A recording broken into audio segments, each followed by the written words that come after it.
तुम्हाला चार चौकात बोलायची भीती वाटते का? जे बोलायचं असतं ते सोडून भलतंच काहीतरी बोललं जातंय का? ये किताब सिगरेट किताब व्यवस्थित पाठांतर केलेला मजकूरही आयत्या वेळी विसरला जातोय का तुमच्याकडून? वायवा, प्रेझेंटेशन किंवा अगदी 4-5 लोकांच्या समोर जरी बोलायची वेळ आली तरी भीतीचा गोळा तुमच्या पोटामध्ये येतो का? राजू डिझाईन हे जर तुमच्या बाबतीत होत असेल तर बिलकुल निराश होऊ नका. 10 पैकी 7 विद्यार्थ्यांमध्ये ही समस्या आढळते. या भीतीतून आणि दडपणातून बाहेर पडायचं असेल तर तुम्ही अगदी योग्य ठिकाणी आहात. नमस्कार, मी लॉयर आणि प्रेरक वक्ता राजेश सावंत. गेल्या 20 वर्षांच्या माझ्या विविध कार्यक्रमाच्या माध्यमातून तुमची बोलण्याची कला विकसित करण्यासाठी, अधिक चांगली करण्यासाठी घेऊन आलो आहे एक जबरदस्त भाषण कला मालिका.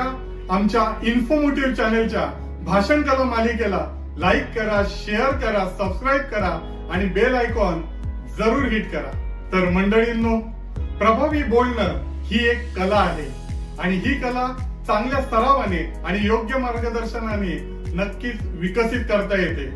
तुम्हाला जर ही कला आत्मसात करायची असेल तर नियमितपणे आमच्या संपर्कात राहा आणि आम्ही ज्या ज्या टिप्स तुम्हाला देऊ त्याचा व्यवस्थितपणे वापर करा आणि नंतर बघा तुमचं आयुष्य कसं बहरत जातंय ते. आज जरी मी बोलण्याची कला या विषयावरती बोलणार असलो तरी तुम्ही बिलकुल टेन्शन घेऊ नका. अतिशय साध्या, सोप्या आणि सरळ भाषेमध्ये आपण या कलेच्या विषयी जाणून घेणार आहोत. बोलण्याची कला या विषयासंदर्भातला हा पहिलाच भाग आहे आणि म्हणूनच आजच्या भागामध्ये आपण प्रत्यक्ष बोलण्याच्या अगोदरची जी तयारी असते त्या बाबतीमध्ये जाणून घेणार आहोत.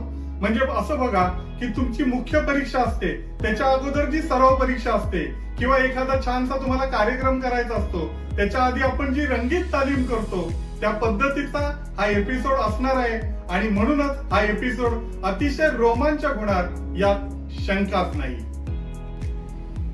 बोलण्याच्या कलेच्या पूर्वतयारीच्या या भागामध्ये मी तुम्हाला आज 5 युक्त्या सांगणार आहेत. या 5 टिप्स व्यवस्थितपणे ऐका, समजून घ्या, त्याचा सराव करा आणि त्याचा योग्य पद्धतीने वापर करा. तुमच्यामध्ये झालेला बदल हा किती सकारात्मक आहे हे काही दिवसातच तुमच्या लक्षात येईल. तर माझी पहिली टीप आहे ती म्हणजे तुम्ही स्वतःवरती प्रेम करा.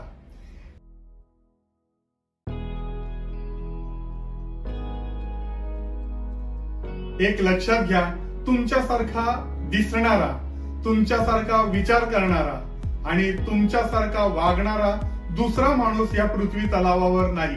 निसर्गाने तुम्हाला एकमेव बनवलेला आहे आणि याचा अर्थ स्पष्ट आहे की तुमच्याकडनं त्या निसर्गाला काहीतरी भरीव कामगिरी करून घ्यायची आहे. त्यामुळे स्वतःवरती विश्वास ठेवा, स्वतःवरती प्रेम करा.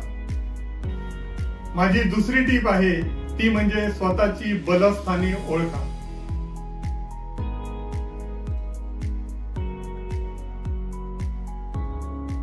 बघा, प्रत्येक व्यक्तीच्या मध्ये निसर्गाने काही ना काहीतरी गुण दिलेला आहे.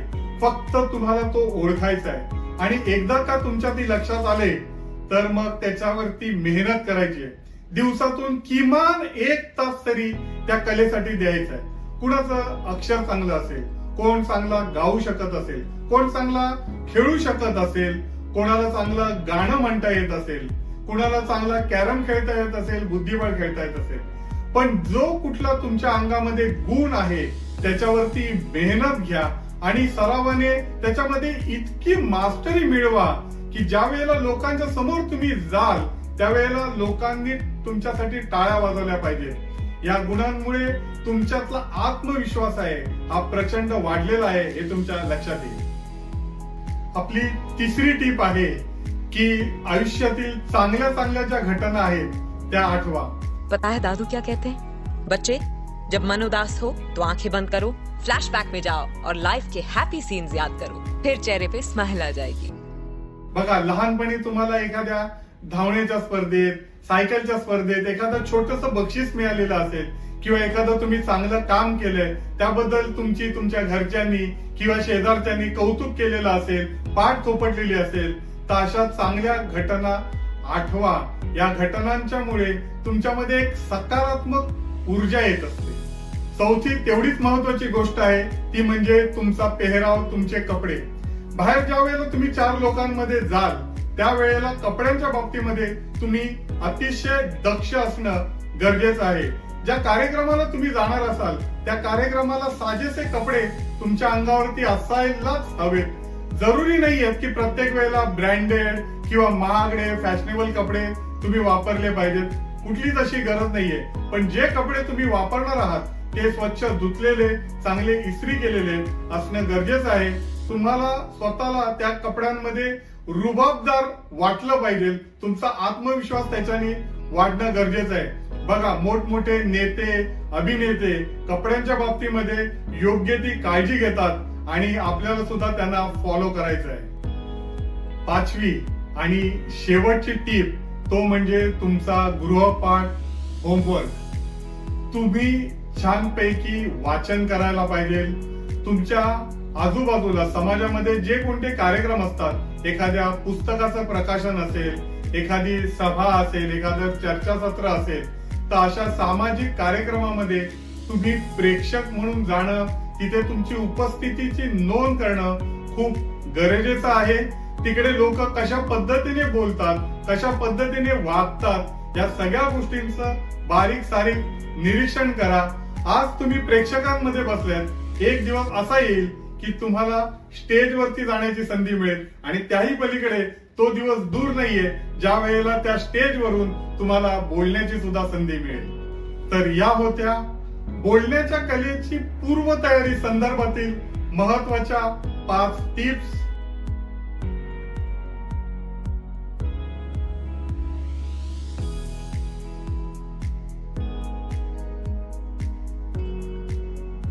पुढच्या भागामध्ये आपण प्रत्यक्ष बोलण्यासाठी काय करायचं असतं त्या संदर्भातली माहिती जाणून घेणार आहोत. ती बेसिक माहिती असेल. त्याच्या पुढच्या भागामध्ये आपण ऍडव्हान्स स्टेप्सचाही विचार करणार आहोत. मात्र आज ज्या मी सांगितलेल्या टिप्स आहेत त्याचा व्यवस्थितपणे, छानपणे वापर करा. आजचा भाग तुम्हाला कसा वाटला हे जरूर कळवा.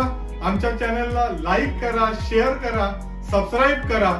पुढच्या भागामध्ये आपण बोलण्याची कलेच्या संदर्भामध्ये बेसिक टिप्स आहेत या बाबतीमध्ये जाणून घेणार आहोत. तोपर्यंत आमच्या कायम संपर्कात राहा, हसत राहा, मजेत राहा, आनंदात राहा. Bye bye.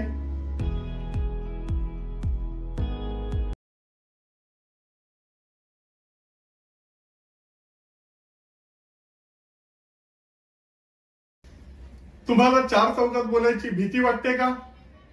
जे बोलायचं असतं ते सोडून भलतंच काहीतरी बोललं जातंय का?